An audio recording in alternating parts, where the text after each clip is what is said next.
nossa série de mensagens do profeta Jeremias. Eu convido a igreja a abrir as suas Bíblias no livro de Jeremias, no capítulo 2. E podem deixar aberta a Bíblia. A mensagem de hoje ela diz respeito a todo o capítulo 2, mas nesse momento nós leremos os 13 primeiros versículos. Jeremias, capítulo 2, dos versos 1 até o verso 13.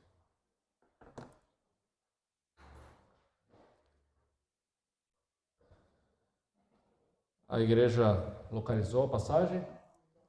Jeremias, capítulo 2, os versos 1 a 13.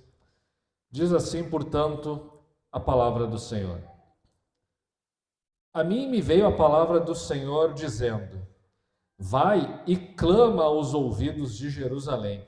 Assim diz o Senhor: lembro-me de ti, da tua afeição quando eras jovem, e do teu amor quando noiva, e de como me seguias no deserto, numa terra em que não se semeia.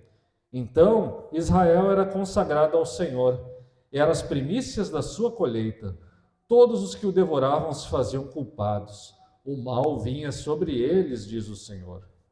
Ouvi a palavra do Senhor, ó casa de Jacó, e todas as famílias da casa de Israel. Assim diz o Senhor: que injustiça acharam os vossos pais em mim, para de mim se afastarem, indo após a nulidade dos ídolos e se tornando nulos eles mesmos, e sem perguntarem: onde está o Senhor que nos fez subir da terra do Egito, que nos guiou através do deserto, por uma terra de ermos e de covas, por uma terra de sequidão e sombra de morte, por uma terra em que ninguém transitava e na qual não morava homem algum? Eu vos introduzi numa terra fértil, para que comesseis o seu fruto e o seu bem. Mas, depois de teres entrado nela, vós a contaminastes, e da minha herança fizeste abominação. Os sacerdotes não disseram: onde está o Senhor? E os que tratavam da lei não me conheceram. Os pastores prevaricaram contra mim. Os profetas profetizaram por Baal e andaram atrás de coisas sem nenhum proveito. Portanto, ainda pleitearei convosco, diz o Senhor, e até com os filhos de vossos filhos pleitearei.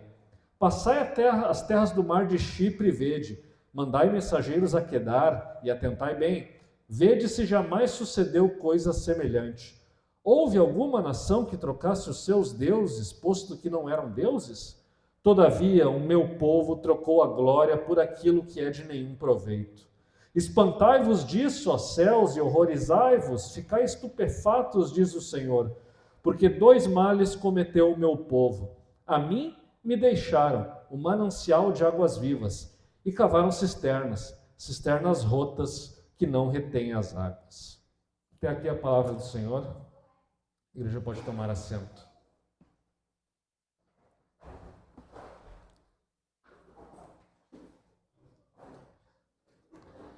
Aliança é uma palavra que possui um campo semântico bastante amplo.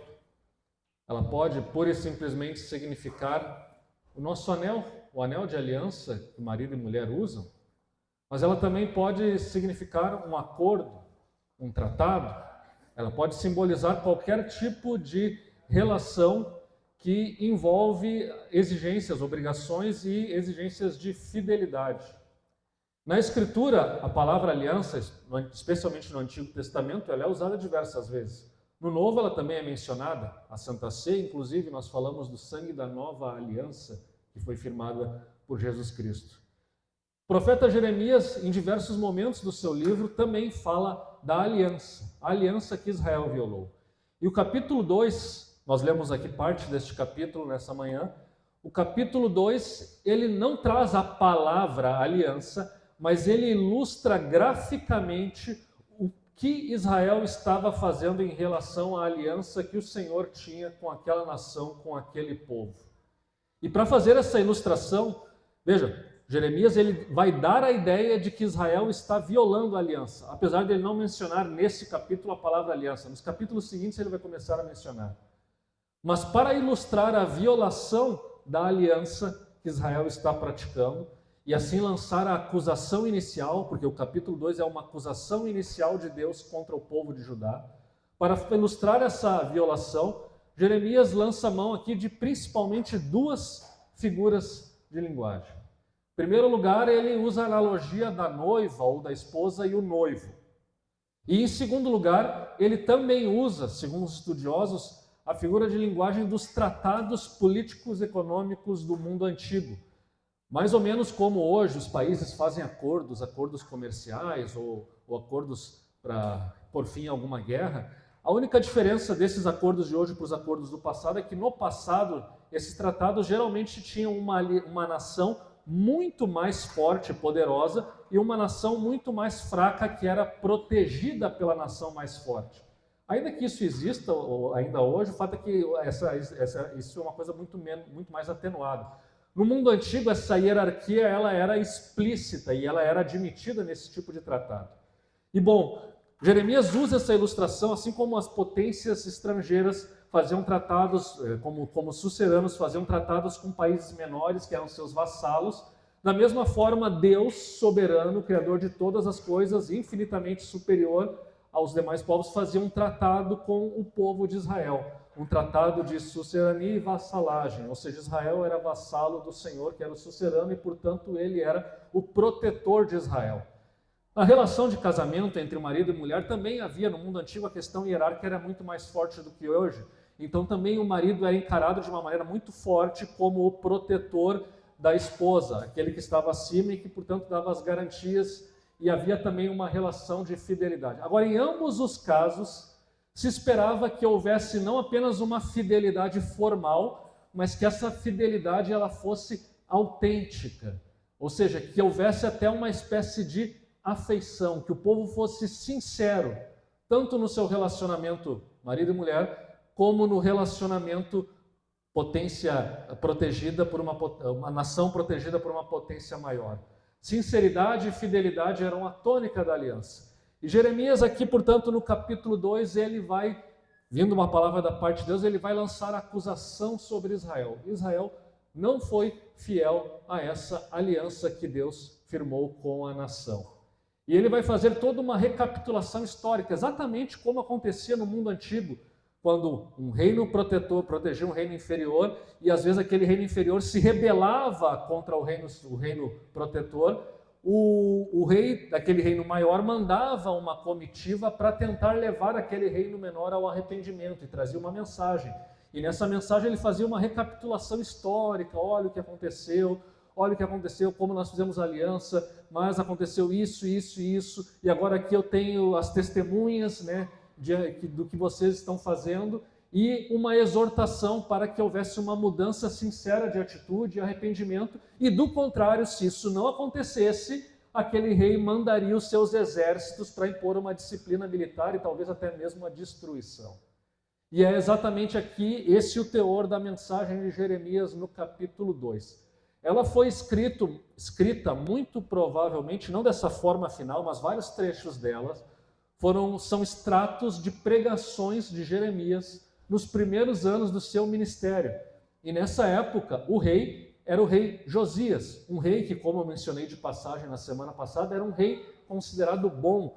Por quê? Porque ele tentou eliminar a maldade, a injustiça, a idolatria, o culto aos deuses pagãos, os sacrifícios humanos, a prostituição cultual. Josias tentou eliminar tudo isso. E ele recém havia começado algumas reformas para tentar melhorar o nível espiritual da nação de Israel. Mas o fato é que os efeitos de uma reforma demoram para acontecer. Principalmente porque um rei pode, talvez, proibir o culto idólatra, mas ele não pode entrar no coração das pessoas e levá-las a amar o Deus da aliança. E é nesse contexto, portanto, que Jeremias traz a sua pregação.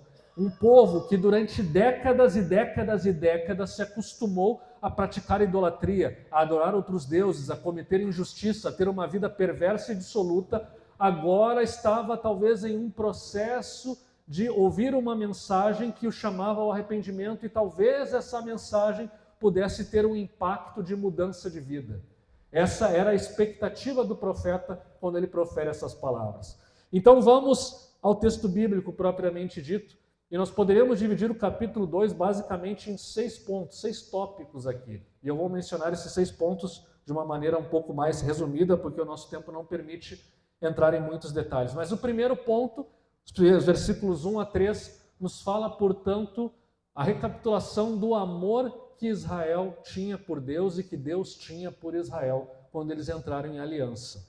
Então, o profeta diz, vai e clama aos... Ou melhor, Deus fala ao profeta, vai e clama aos ouvidos de Jerusalém. Jerusalém, a capital de Judá. E Judá representava aqui todo o povo de Israel. Assim diz o Senhor, lembro-me de ti e da tua afeição quando era jovem e do teu amor quando noiva. Aqui a figura de linguagem é, portanto, de um relacionamento de marido e mulher, um casamento. Deus se lembra da afeição, e a palavra afeição, traduzida para o português aqui, é o hebraico hesed. É uma palavra que tem um alcance também bastante amplo, que inclusive que é difícil de traduzir. A palavra afeição, ela não expressa tudo o que significa essa palavra.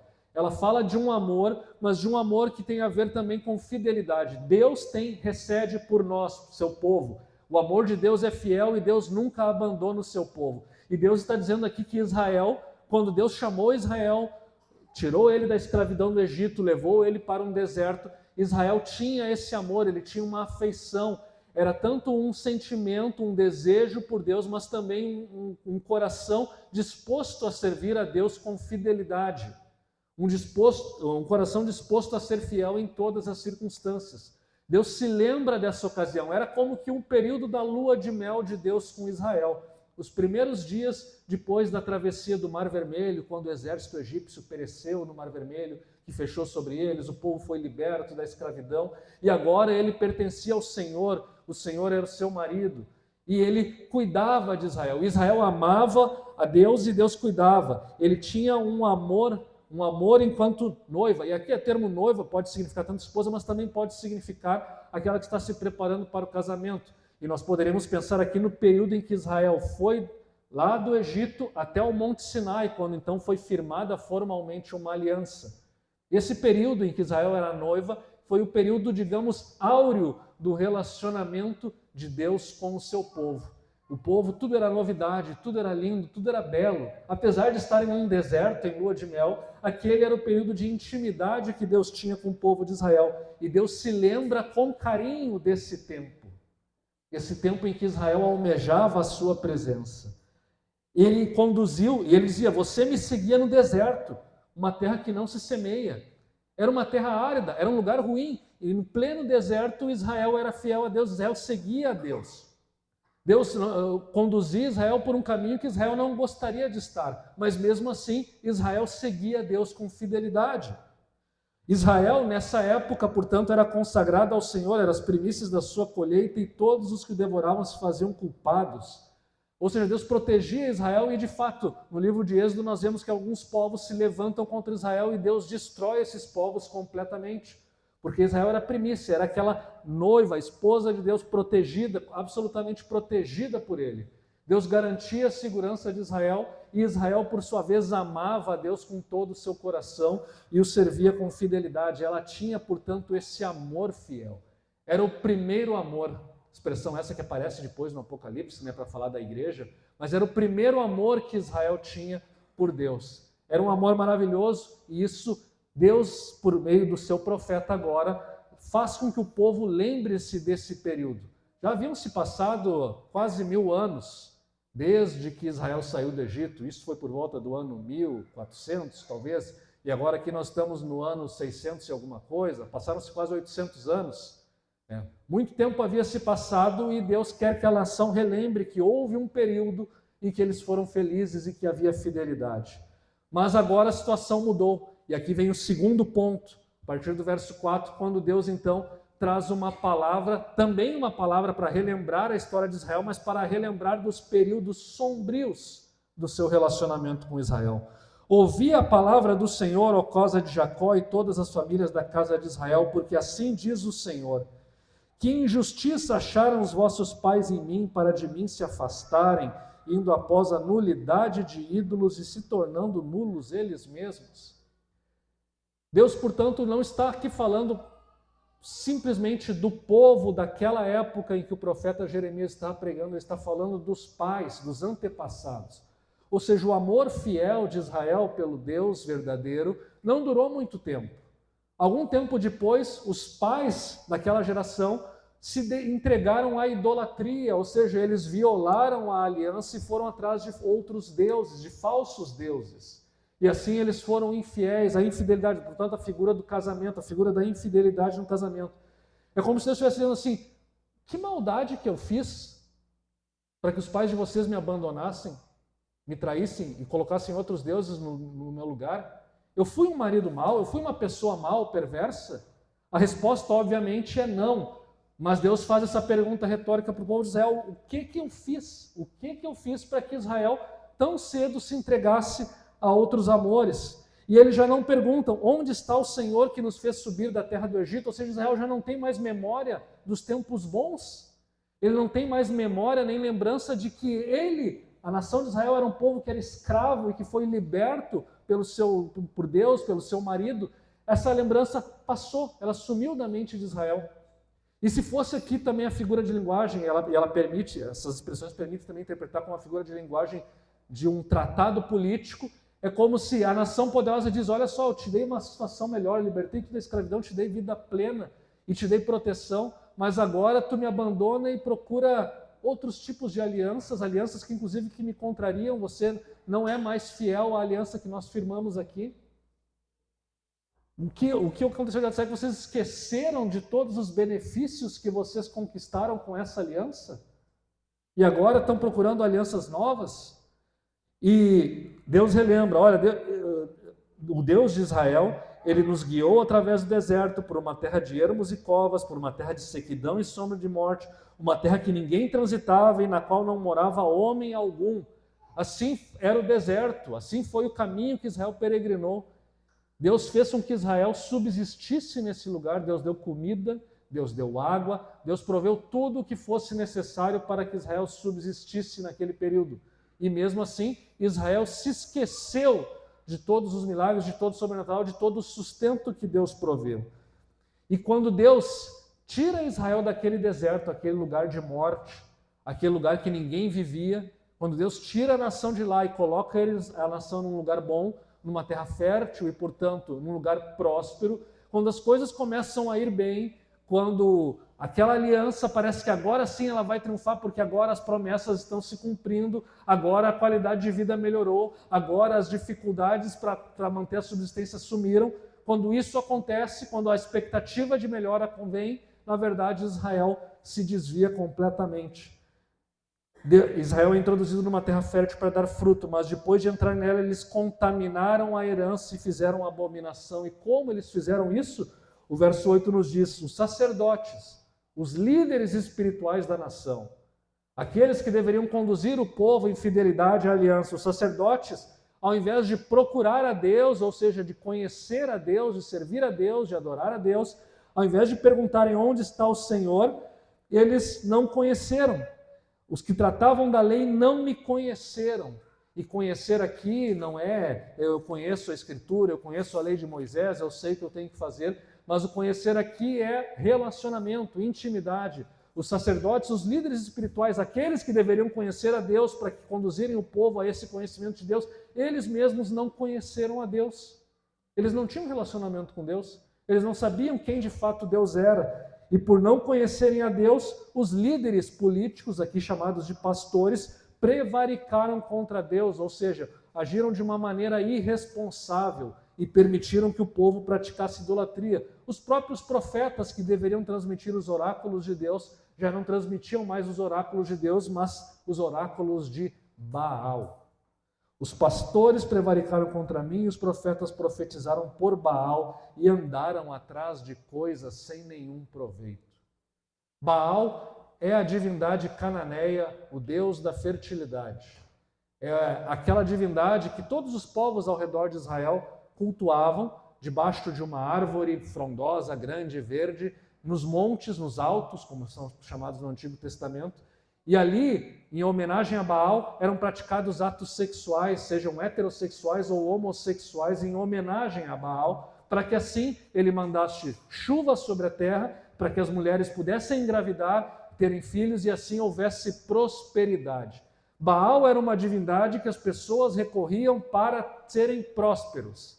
E era uma tentação, porque eles viam as nações ao redor cultuando Baal e viam que elas colhiam tinham colheitas fartas, viam que suas mulheres tinham muitos filhos, e eles achavam, eram tentados a pensar que essa era a garantia, especialmente se talvez houvesse algum ano em que a chuva não fosse tão boa assim, as pessoas eram tentadas a pensar que se então cultuassem a Baal, elas poderiam ter a prosperidade, o conforto, aquilo que elas mais almejavam, uma vida próspera na terra.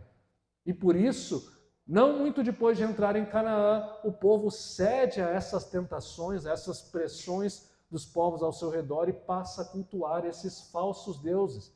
E são falsos porque Baal era só uma ideia de uma força cósmica que era representada numa estátua.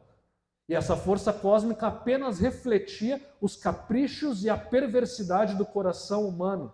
E é por isso que Israel, quando praticava idolatria, era tomado pela injustiça, pela maldade e pela perversidade. Por quê? Porque os deuses pagãos nada mais são do que projeções dos anseios da cobiça e da pecaminosidade humana. O ser humano cobiça os bens materiais e ele cria uma divindade para que essa divindade supostamente satisfaça os seus desejos. É uma divindade, portanto, que é manipulável.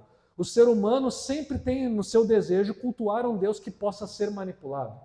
Essa é a característica de toda falsa religião. A gente pensa que pode manipular Deus fazendo um sacrifício, matando umas galinhas, matando um cordeiro, fazendo alguma coisa, e assim eu alcanço o favor, e assim eu consigo manipular a energia ao meu favor, seja para fazer mal para alguém, seja para conquistar alguma coisa para mim. A magia se baseia nisso, e toda falsa religião se baseia nessa ideia, e era o que Israel fazia aqui ao cultuar Baal. Nos seus anseios pecaminosos, eles encontravam uma divindade que justificava esses anseios, ao invés de questioná-los. Baal era um Deus manipulável, era um Deus amoral, era um Deus que não se preocupava se Israel fazia justiça, se vivia bem, se Israel tinha fidelidade, se Israel praticava justiça, se os pobres eram cuidados, se as pessoas eram fiéis nos seus casamentos. Baal não se preocupava com nada disso. Mas o Deus que tirou Israel do Egito, sim, ele se preocupava com isso. Era um Deus que era mais difícil servir, era um Deus que era mais difícil ter uma aliança. Então o povo cedeu e eles foram atrás dessas coisas de nenhum proveito. Jeremias introduz aqui um conceito que vai estar presente nos Salmos e em outros lugares do Antigo Testamento. O ídolo é algo fútil. A palavra, inclusive, que é usada em diversos momentos é a mesma palavra que é usada lá em Eclesiastes para falar de vaidade, tudo é vaidade, rebel. E da palavra rebel que surge o nome Abel, que significa vapor. Os ídolos são como vapor, são algo fútil, algo que passa, algo que se dissipa, algo que não tem poder de transformar as nossas vidas. Algo ilusório, que pode parecer ter um poder, mas na verdade não tem. É algo que nos engana, é algo que não tem proveito. E o verso 4, quando diz que os israelitas foram após a nulidade dos ídolos e se tornaram nulos eles mesmos, Jeremias está dizendo que, ao servir um ídolo, Israel se tornou semelhante a esse ídolo. Assim como o ídolo não tem vida, assim como o ídolo é imoral, assim como o ídolo não tem poder, Israel se tornou assim, sem poder, imoral, sem condições de fazer alguma coisa útil, sem condições de produzir alguma coisa que dure para a eternidade ou que agrade a Deus. Israel se tornou fútil ao seguir os seus ídolos, e essa é uma consequência da idolatria. Nós, assim como Israel, quando adoramos alguma coisa que não seja Deus, nos tornamos semelhantes àquilo que nós adoramos. Eu não vou nem dizer que isso é um castigo, em certo sentido é um castigo do pecado da idolatria, que é o pecado fundamental da natureza humana, mas mais do que um castigo, é a consequência natural. O ser humano foi criado para adorar, e ele vai adorar qualquer coisa, e não existe neutralidade aqui. Não pode dizer, não, eu sou ateu, eu não adoro nada, eu não sou tão mal como os israelitas, porque os israelitas adoravam um falso Deus, mas eu não adoro nenhum Deus porque eu sou ateu. Negativo, o ateu também adora, só que ele vai adorar outras coisas que na sua ilusão ele entende que não é Deus, que não são deuses, mas são, tem um lugar de Deus na sua vida, e ele vai se tornar algo semelhante a isso. É assim com as nossas sociedades secularizadas de hoje, sociedades nas quais não se fala em Deus, seja ele qual for, mas são sociedades na qual o materialismo e o consumismo guiam a vida das pessoas e as pessoas vivem para isso. O sexo, o prazer, a autossatisfação instantânea e imediato é o que dita a vida dessas pessoas. Obrigado. Estes são os ídolos contemporâneos. E as pessoas, ao servirem estes ídolos, elas se tornam escravas desses ídolos e se tornam iguais a eles, inclusive. Na sua futilidade, na sua vaidade. Elas estão presas porque não existe neutralidade. Não existe meio termo. O ateu pode achar que ele é neutro nessa história, mas ele não é. Ele também, ao rejeitar, adorar o único Deus verdadeiro, ele é também um idólatra. E ele adora outras coisas e coloca outras coisas como o propósito da sua vida no lugar de Deus. Israel, portanto, foi infiel. Israel passou a adorar Baal para alcançar de uma maneira mais prática os seus desejos, inclusive desejos pecaminosos. Consequentemente, terceiro ponto, Deus agora se dirige, porque vejam, Deus aqui está recapitulando o passado do povo de Israel. E agora Deus se dirige à nação no presente, aquele povo que estava ouvindo a mensagem. E agora Deus expõe a sua demanda contra ele, como um líder político que vem acusar a nação vassala que estava violando a aliança. Deus está fazendo isso agora com Israel. Portanto, pleitearei convosco, diz o Senhor, e até com os filhos de vossos filhos pleitearei. E Deus pede para que o povo então olhe para as nações ao redor, que vá para o leste, ou seja, para o Chipre, ou melhor, para o oeste, em direção ao Chipre, que é uma ilha do mar Mediterrâneo, que fica a leste, ou que vá para o oeste, Kedar, que é a região mais ou menos da Arábia Saudita, a região dos desertos. Podem ir do leste a oeste, procurem todos os povos. Vocês viram alguém que abandonou os seus ídolos? Alguma nação que tenha trocado os seus deuses, ainda que esses deuses não sejam deuses. Vejam, nem deuses são, é uma ilusão. Eles pensam que são deuses, aquelas estátuas não são deuses de maneira nenhuma. Aquilo lá é idolatria grosseira. Mas eles pensam que são deuses. Mas mesmo assim, nessa ilusão de acharem que são deuses, nenhum povo jamais abandonou os seus deuses. Mas o que aconteceu com Israel? Israel trocou os seus deuses. Israel trocou a sua glória, a glória de Deus, a glória do único Deus verdadeiro, o kabod de Deus, a palavra hebraica kabod, trocou a glória por aquilo que é de nenhum proveito. Israel trocou a glória de Deus, ele adorava a Deus na beleza da sua santidade. E ele trocou isso por algo fútil, algo como um vapor, algo que se dissipa em poucos minutos quando o sol aparece, algo que não perdura. É isso que Israel fez, é inacreditável. E por isso Deus diz, olha, ele chama os céus, em vez dos tratados antigos, os reis chamavam os deuses como testemunhas, mas aqui Deus é o único Deus verdadeiro, então ele chama os céus como testemunha. Estupefai-vos, céus, espantai-vos disso, ó céus, e ficai horrorizados. Vocês já viram os céus? É uma figura de linguagem, evidentemente, mas Deus diz para os céus, olha, vocês já viram alguma coisa assim tão absurda? Nunca ninguém fez isso e agora Israel me trocou a glória.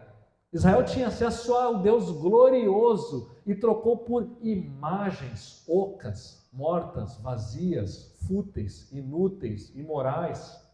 É isso que o povo de Israel fez. E para ilustrar ainda melhor essa acusação, o célebre e famoso verso 13 compara Deus com uma fonte de águas. 2 males cometeu o meu povo.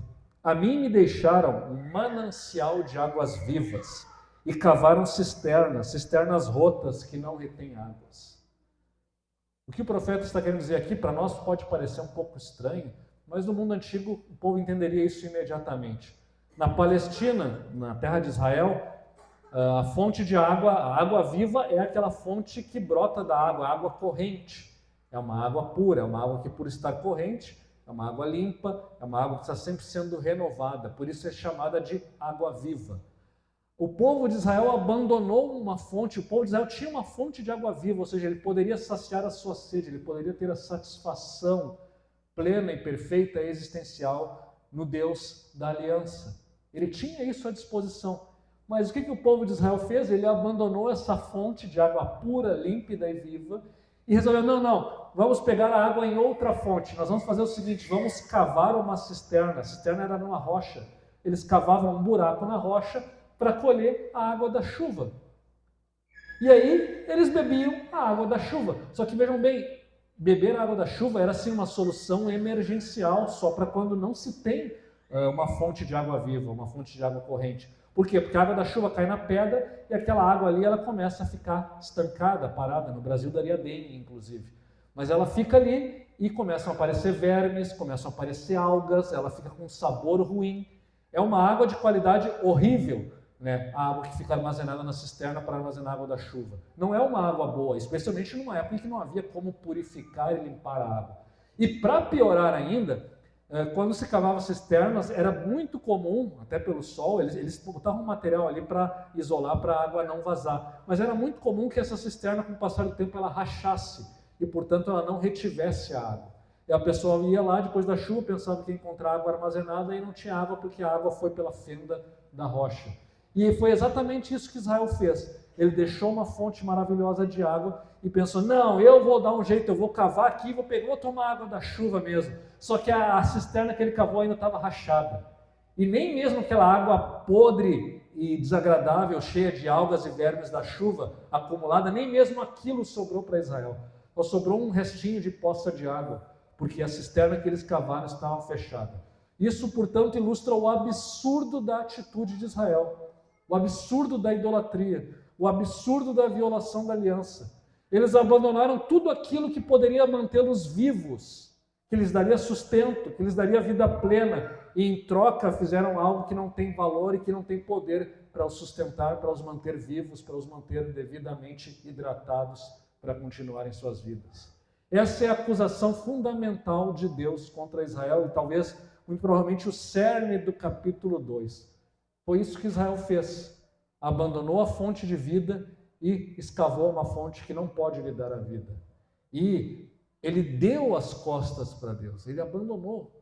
Ele não simplesmente tentou encontrar uma fonte alternativa, mas ele também deu as costas. Ele já não se importava mais, portanto, a recede, a fidelidade, o amor leal de Israel por Deus havia se esvaído na geração para a qual o profeta Jeremias estava pregando. E assim, no ponto 4, Deus fala com Israel: acaso é Israel escravo ou servo nascido em casa? Por que veio, pois, a ser presa? Deus fala aqui no ponto 4 das consequências dessa infidelidade. Israel veio a ser presa, Israel veio a sofrer na mão dos povos ao seu redor. Os leões novos rugiram contra ele, levantaram a voz. Da terra dele fizeram uma desolação, suas cidades estão queimadas, não há quem nelas habite. Os filhos de Mênfis e de Táfnis te pastaram o alto da cabeça. Acaso tudo isso não te sucedeu por haverdes deixado o Senhor teu Deus quando ele te guiava pelo caminho? As nações ao redor, Mênfis e Táfnis, são cidades do Egito. Essas nações se aproveitavam de Judá. Elas diziam, vamos fazer uma aliança política para fazer frente à potência da Síria ou da Babilônia. Só que chegava a hora, Israel ajudava com recursos financeiros, chegava a hora, o Egito abandonava Judá e Judá era destruído ou oprimido ou pagava tributo para as outras nações de uma maneira muito pior do que se estivesse submetido antes. Egito usava e abusava de Israel e da boa fé de Israel, porque Israel colocava a sua esperança no Egito, ao invés de colocar a sua esperança em Deus.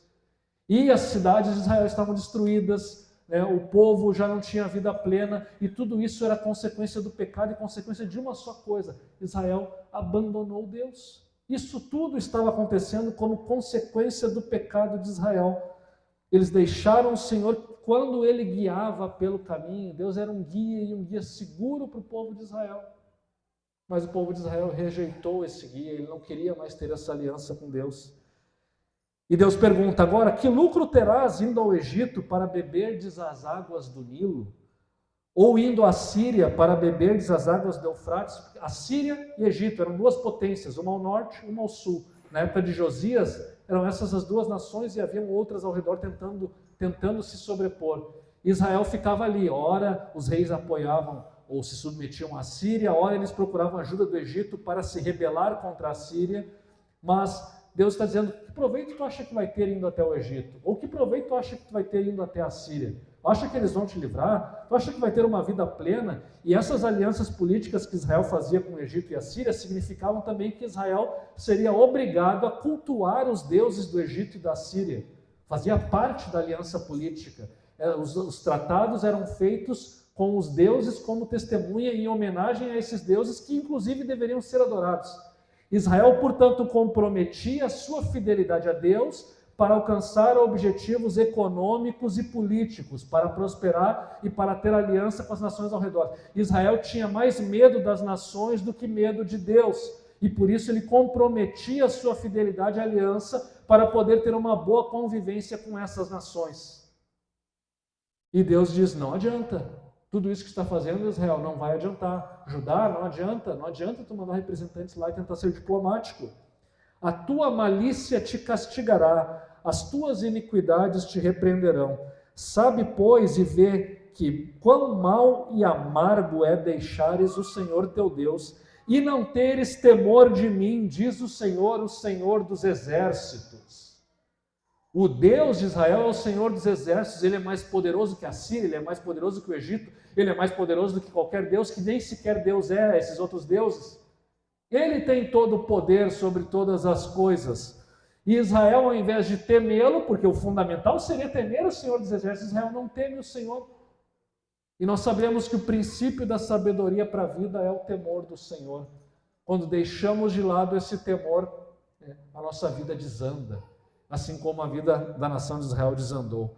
E então vem o quinto ponto, quando então Deus descreve mais detalhadamente essa infidelidade. E aqui ele usa uma figura de linguagem de infidelidade e de prostituição. Verso 20. Ainda que há muito quebrava eu o teu jugo e rompi as tuas ataduras, isso quando Deus livra Israel da escravidão no Egito. Há muito eu fiz isso, mas dizias tu, não quero servir-te. Israel não quer ter a aliança com Deus. Pois em todo outeiro alto e debaixo de toda árvore frondosa te deitavas e te prostituías. Adorar outros deuses era como uma infidelidade no casamento. Os deuses eram vistos como amantes de Israel. E não era apenas um, eram vários. Eu mesmo te plantei como vide excelente, de semente mais pura. Como, pois, te tornaste para mim como uma planta degenerada, como vide brava? Israel deveria dar frutos para Deus, mas ela se tornou uma videira que inútil, imprestável. Pelo que ainda que te laves com salitre e amontoes potassa, salitre e potassa eram itens que eram usados para lavar roupa, para lavar as próprias pessoas. Mas Deus está dizendo, ainda que te tentes lavar com isso, continua a mácula da tua iniquidade diante de mim, diz o Senhor Deus.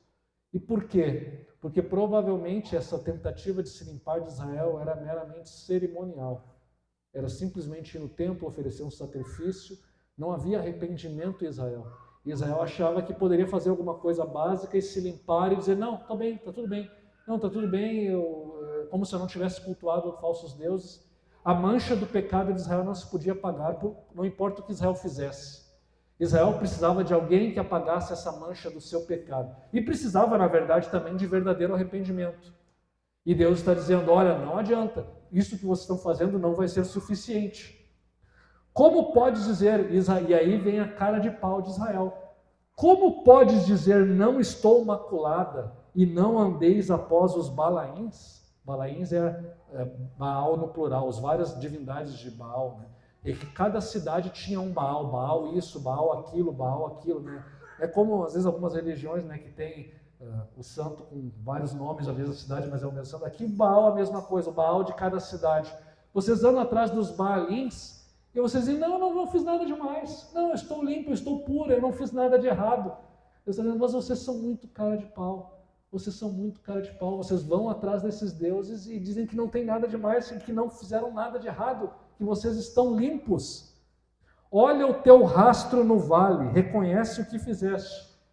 E Deus compara o povo de Judá, o povo de Israel, com uma dromedária de ligeiros pés. Aqui a ideia é que o dromedário, quando é jovem, macho ou fêmea, mas parece que especialmente a fêmea, quando ela é muito jovem, ela zigue-zagueia muito, ela é incontrolável, porque ela é jovem. Dizem que esse animal, quando ele está num mercado e se solta assim, quando ele é muito jovem, é um caos, porque ninguém sabe que direção ele vai tomar, porque ele fica zigue-zagueando, andando para lá e para cá. E Deus diz, vocês, Israel, são assim como a dromedária ou a camela jovem, que fica andando em zigue-zague e ninguém sabe para onde vai, vocês são inconstantes. vocês não sabem o que querem, vocês não sabem para onde vai, e ninguém consegue dizer para onde vocês vão, porque vocês estão completamente perdidos. Vocês são como essa camela jovem, completamente perdidos. Mas a outra figura de linguagem que vem agora para ilustrar Israel é com a jumenta selvagem no cio. A jumenta selvagem, acostumada ao deserto e no ardor do cio, sorve o vento. Quem a impediria de satisfazer o seu desejo? Os que a procuram não têm de fatigar-se, no mês dela a acharão. Ele está dizendo que não é que os deuses, os falsos deuses, vieram atrás de Israel e seduziram Israel e por isso Israel adulterou e abandonou Deus. Não, Israel na verdade é que é como uma jumenta no cio que sai atrás do macho, sai atrás de qualquer macho que encontrar. E o macho não tem que fazer nenhum esforço para encontrar uma fêmea, para ter a relação. A fêmea vai atrás dele desesperada, farejando, procurando por um macho. Assim, o profeta Jeremias diz que era Israel. Israel é assim. Israel foi atrás dos ídolos, não os ídolos que foram atrás de Israel. Não foram as nações que vieram a Israel oferecer, mas Israel desejou isso, Israel quis isso. Os olhos de Israel brilharam quando ele viu os povos cultuando esses deuses. Por quê? Porque Israel queria se libertar da aliança com Deus e queria satisfazer todos os seus desejos que esses falsos deuses permitiriam satisfazer.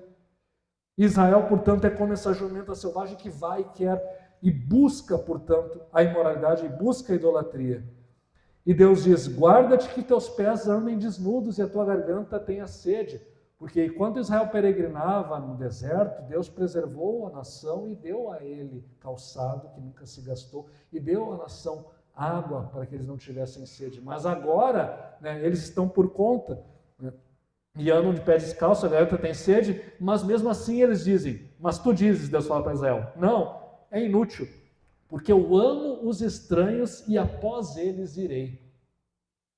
É a mulher que diz, não, eu não quero mais ter um relacionamento contigo, com meu marido, eu não quero saber, eu vou atrás dos amantes, é deles que eu gosto, é eles que eu amo. Deus está dizendo que Israel está fazendo exatamente assim, com a mulher adúltera que abandona a família porque ama, e não apenas um amante, mas vários amantes. E ela abandona completamente o seu marido. Assim está Israel nos dias do profeta Jeremias. E assim, o próximo ponto, o último ponto, Deus fala que como se envergonha o ladrão quando o apanham, assim se envergonham os da casa de Israel. Eles, os seus reis, seus príncipes, seus sacerdotes, seus profetas. O que ele está dizendo aqui é que assim, um ladrão, quando ele é pego, ele é pego em flagrante e ele fica envergonhado ou se arrepende. Ele diz, é assim que é a nação de Israel. Quando pega no ato, praticando idolatria com seus amantes, aí ela se arrepende. Mas não é um arrependimento verdadeiro. Ele diz, o arrependimento de Israel é dessa maneira. É um arrependimento falso, é um arrependimento superficial. Os seus reis, seus príncipes, seus sacerdotes, seus profetas, todos aqueles que deveriam ser os guias da nação, são assim. Eles se arrependem quando vem o profeta e vê eles praticando lá e acusa, eles se arrependem, mas na verdade é só porque foram pegos no ato, não há arrependimento verdadeiro. E eles depois disso, eles continuam a dizendo a um pedaço de madeira, tu és o meu pai, e dizem à pedra, tu me geraste. Por quê? Porque me viraram as costas e não o rosto.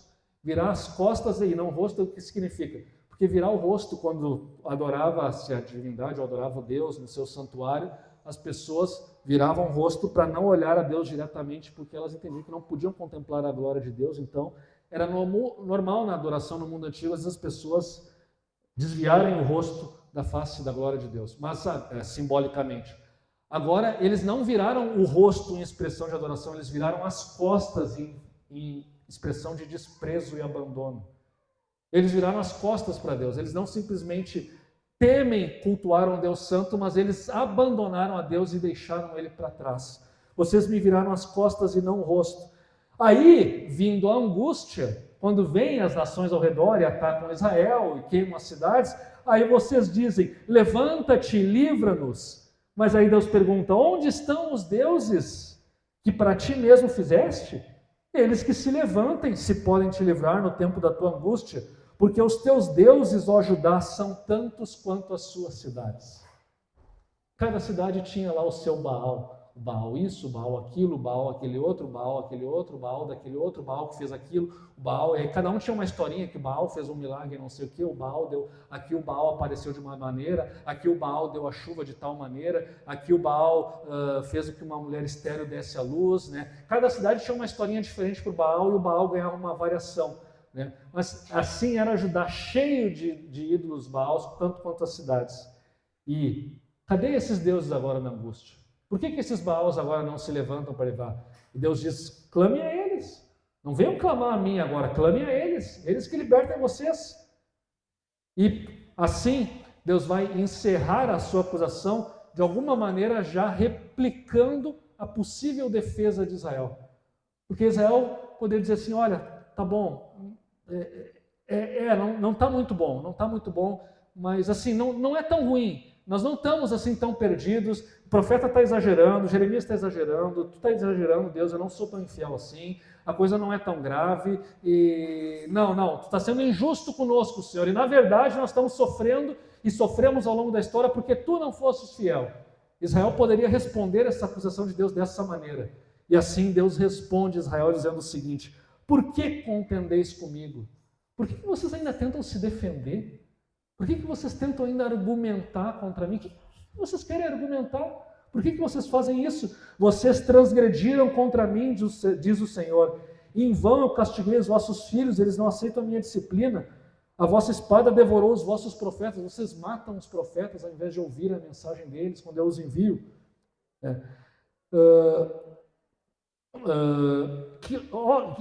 Que geração, e Deus reclama dessa geração, que geração é essa? Considerai vós a palavra do Senhor. Por acaso eu tenho sido para Israel um deserto ou uma terra da mais espessa escuridão? Novamente Deus fala para Israel, eu fui mal para vocês? Eu abandonei vocês? Eu fui como um deserto? Eu fui como trevas na vida de vocês? Eu fui tão mal assim? Mas se eu não fui assim, por que então vocês dizem, meu povo, dizem, nós somos livres e jamais tornaremos a ti? Alguém pessoa, não, eu sou livre, não, eu não quero mais casar contigo, não, eu não quero mais me submeter a ti, eu estou livre, eu vou viver do jeito que eu bem entender, mas por quê? Eu fui tão mal assim com vocês? Por que vocês querem essa liberdade de mim? Por acaso a virgem, a noiva se esquece dos seus adornos, a noiva esquece do seu cinto? Um dia no casamento, a noiva, por acaso, ela, esqueci de colocar o vestido, esqueci de fazer a maquiagem para ir para o meu casamento, eu esqueci. Por acaso isso acontece com uma noiva? A resposta óbvia é não. Mas o meu povo se esqueceu de mim por dias sem conta. A comparação é essa, Israel é a noiva. Uma noiva não esquece da preparação para o seu casamento, mas Israel se esqueceu de Deus.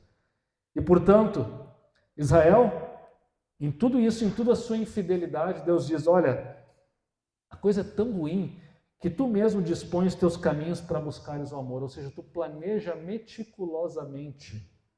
Não é uma coisa de ocasião, não foi pega de surpresa, tu planeja, não, eu vou hoje cultuar a Baal, vou fazer assim, vou construir um altar, vou fazer tal coisa. Você planeja, você maquina essas coisas, Israel, para buscares o amor, e até as mulheres perdidas a ensinar. Sabe o que o profeta está dizendo aqui? Que aqui a figura de linguagem da prostituição, né? Que a prostituição, a malícia de Israel é tão grande que ele pode ensinar as prostitutas. As mulheres perdidas seria essa expressão, as mulheres cheias de malícia, Israel consegue ter mais malícia e tem algo a ensinar para elas. Tamanha é a infidelidade, tamanha é a desconexão que Israel tem com seu Deus. Até as mulheres perdidas as ensinaste. É como aquele caso do crente, assim, que lá no dia a dia ele consegue ensinar o malandro a ser mais malandro. É isso que Israel fazia. Nas orlas dos teus vestidos se achou também o sangue de pobres inocentes, porque, claro, ao praticar idolatria, eles serviam deuses que eram meramente caprichosos e que serviam apenas para satisfazer as necessidades das pessoas, e, consequentemente, a injustiça e a maldade proliferavam no povo de Israel como nunca antes na sua história. E o sangue de inocentes foi encontrado nos seus vestidos. E esses eram inocentes porque eles não foram surpreendidos no ato de roubar. O que o profeta está dizendo assim? Porque a lei permitia que, se alguém entrasse na casa de alguém, o proprietário poderia matar o ladrão, e ele não seria culpado por isso, era a defesa da propriedade, a lei de Moisés permitia isso. Ele está dizendo, vocês mataram pessoas que não estavam lá roubando. Vocês mataram pessoas inocentes, que não eram criminosos, não eram bandidos. Vocês estão matando inocentes, vocês estão matando pessoas humildes. E se auto-enganam encontrando justificativas para isso. E os deuses pagãos de vocês podem dar justificativa, mas o fato é que a maldade e a injustiça está na vida de vocês e na nação de vocês. E, apesar de tudo isso, e apesar de matar inocentes e praticar o mal, você diz, estou inocente. Certamente a ira de Deus se desviou de mim. Não, acho que Deus já me castigou, não vai me castigar mais. Acho que ficou por isso mesmo, né? Está no 0-0, é isso, passou. Não vai acontecer nada de ruim comigo. Mas essa é uma ilusão. E o profeta conclui dizendo que do Egito serás envergonhadas como foste envergonhada da Síria. Também de lá sairás de mãos na cabeça, porque o Senhor rejeitou aqueles em quem confiaste, e não terás sorte por meio deles. A profecia é que Israel vai ter problemas, Israel vai sofrer, e não adianta ele confiar em nações estrangeiras ou nos deuses dessas nações, porque ele vai sair de lá de mãos vazias e ele vai sofrer a consequência da sua infidelidade e da sua apostasia. Agora, percebam vocês, meus irmãos, que essa mensagem do profeta Jeremias, ela ainda é uma mensagem que não anuncia a destruição irremediável de Jerusalém. Ele está chamando o povo ao arrependimento. Ele está chamando a nação que, apesar da gravidade do seu pecado, da gravidade da idolatria, da gravidade da sua infidelidade, ainda assim há esperança de restauração da aliança. Há esperança de restauração do relacionamento.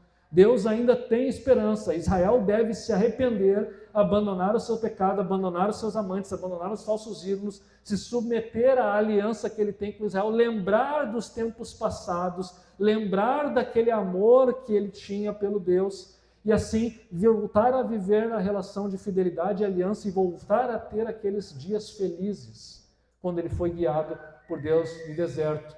E se isso acontecesse, a nação prosperaria, a injustiça desapareceria, ou pelo menos seria diminuída, e o povo teria condições de vida melhores em aliança com o seu Deus.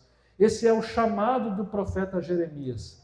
Israel conseguiu atender esse chamado ao arrependimento genuíno e verdadeiro? A história nos mostra que não. Na verdade, era necessário que algo mais acontecesse para que o povo verdadeiramente se arrependesse. Era necessário, em primeiro lugar, que viesse alguém que pagasse pela culpa do povo, porque o povo não conseguia eliminar pelo seu próprio esforço aquela sujeira que ele tinha. Ele esfregava e continuava. Alguém deveria, portanto, conseguir vir e eliminar. Israel precisava de um Salvador. E precisava de um Salvador e também precisava de algo que lhe levasse ao verdadeiro arrependimento, ou seja, precisava da ação do Espírito de Deus. Hoje nós, 2.500 anos, 2.600 anos depois, nós já temos esse Salvador e já temos o Espírito de Deus que nos leva ao arrependimento, que nos leva à mudança de vida e que nos permite renovar a aliança que nós temos com o Deus que nos criou, que nos sustém, que nos mantém e que nos salva.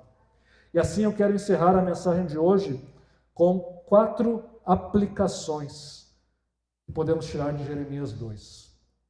Elas estão no texto.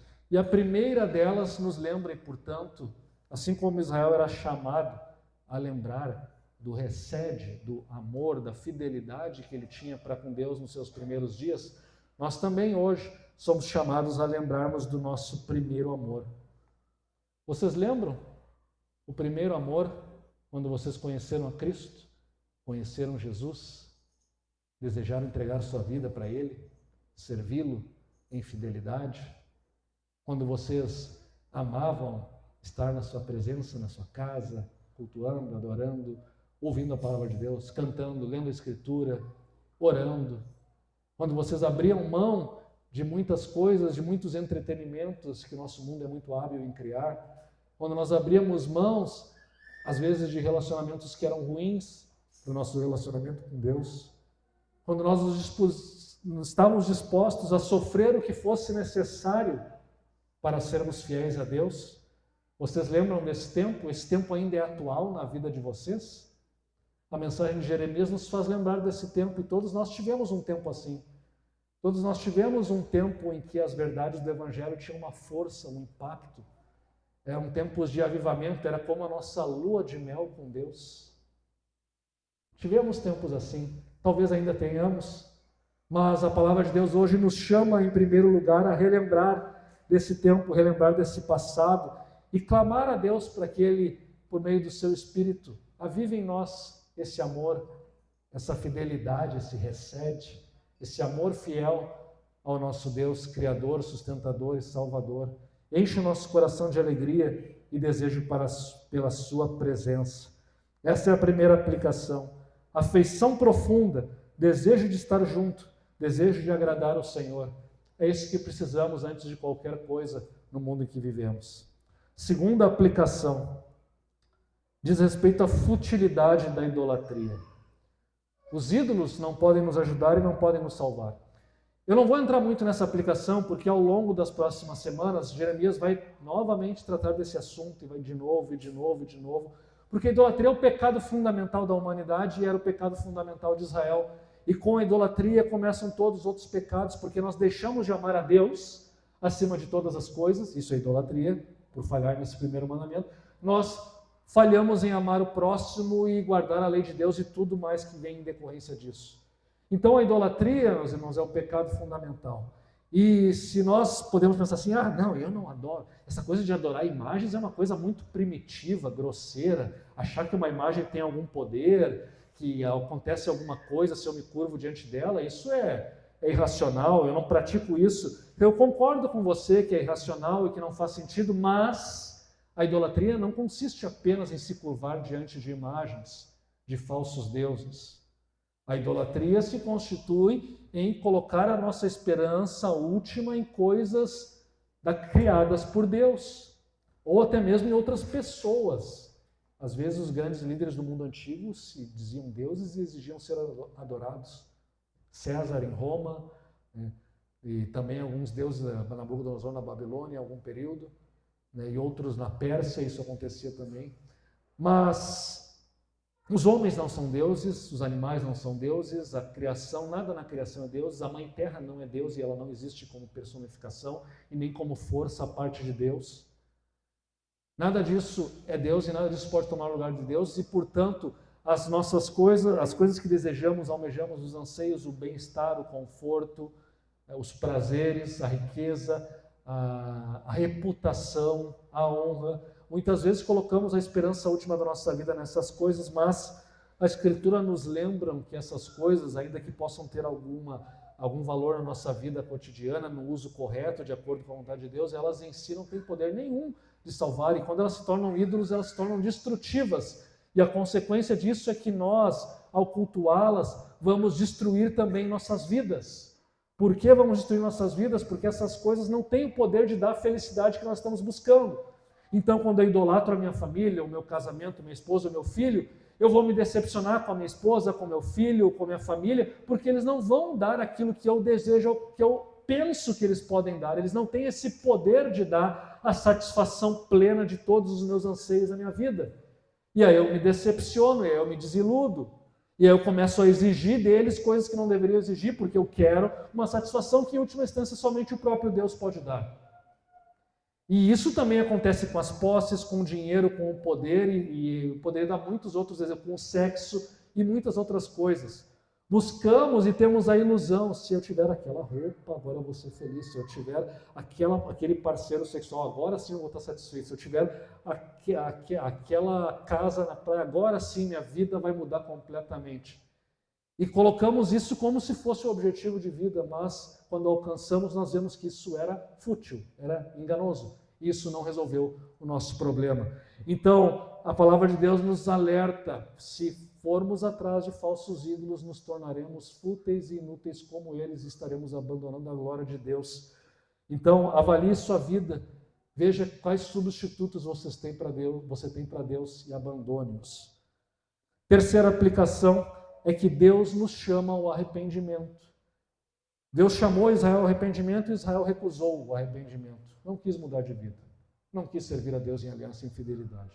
Não pensem vocês que nós hoje somos melhores que Israel. Nós não somos. Não somos melhores que Israel. E, portanto, se o Espírito de Deus não atua em nós, nos levando ao arrependimento, nós estamos perdidos também, estamos sujeitos ao juízo de Deus. A palavra de Deus nos chama hoje a buscar o verdadeiro arrependimento, a avaliar nossas vidas, a olhar para o passado, Onde estão nossas esperanças? Onde estão nossos amores? Onde está nossa fidelidade a Deus? Será que nós somos como Israel que pensamos assim, não, está tudo bem, está tranquilo, está favorável, as coisas não estão tão ruins assim, a ira de Deus já passou, Ele não vai nos castigar, se continuar assim, nessa minha mediocridade, ou abaixo da mediocridade, vai estar tudo bem? Será que nós pensamos assim muitas vezes sobre a nossa vida? Se fazemos assim, a palavra de Deus nos chama ao arrependimento. Deus quer fidelidade, Deus quer excelência, Deus quer amor leal, amor verdadeiro. Então arrependa-se hoje, clame pela presença de Deus e pela transformação na sua vida. E a última aplicação, nosso tempo já passou. Jesus, a fonte da água viva. O pecado fundamental de Israel é que ele abandonou aquele que poderia dar vida plena, era o próprio Deus, a fonte de água viva. E procuraram eles mesmos cavar uma solução na sua ilusão de que poderiam ter uma vida plena, né, cavando uma cisterna, e no fim aquela cisterna até furada estava e não retinha água. E se te retivesse, ia ser uma água de baixa qualidade. Quando Jesus veio ao mundo, ele mesmo, ao falar com a mulher samaritana, ele fala que ele vai dar a água que vai satisfazer plenamente, quem beber não terá mais sede, porque ele, o próprio Jesus, é essa fonte de água viva. Ele é aquele que pode satisfazer os verdadeiros e mais profundos anseios do nosso coração. Ele é a razão, isso pode parecer fanático, pode parecer coisa de fanático religioso, mas a verdade é essa, é o que a Escritura nos diz. Ele é a razão da nossa existência e da nossa vida. E enquanto nós ignorarmos isso, não poderemos alcançar a verdadeira felicidade e tampouco poderemos alcançar a vida plena e muito menos a vida eterna. É somente a água é aquilo que nos sustenta e permite que tenhamos vida. Se quisermos ter vida e vida espiritual, precisamos recorrer à única e verdadeira fonte que é Jesus Cristo. Do contrário, o que vamos adquirir são doenças para a nossa alma com uma água contaminada. Em Jesus Cristo, portanto, temos vida plena. Você já o buscou? Você tem desfrutado dessa fonte de águas? Você bebe dessa fonte de águas? Ou você tem feito jejum, ou você tem virado as costas para ela? Nessa manhã, a palavra de Deus nos chama a voltarmos novamente a beber dessa fonte de água e termos a nossa fé avivada, o nosso coração aquecido e o nosso amor e a nossa fidelidade por Deus renovados em mais um domingo. E que ao participarmos da ceia possamos lembrar novamente do amor fiel de Deus que nos sustenta, que nos cria, que nos sustenta e que nos resgata da nossa própria maldade para que possamos ter comunhão e vida plena com Ele por toda a eternidade. Vamos nos colocar em pé e vamos orar.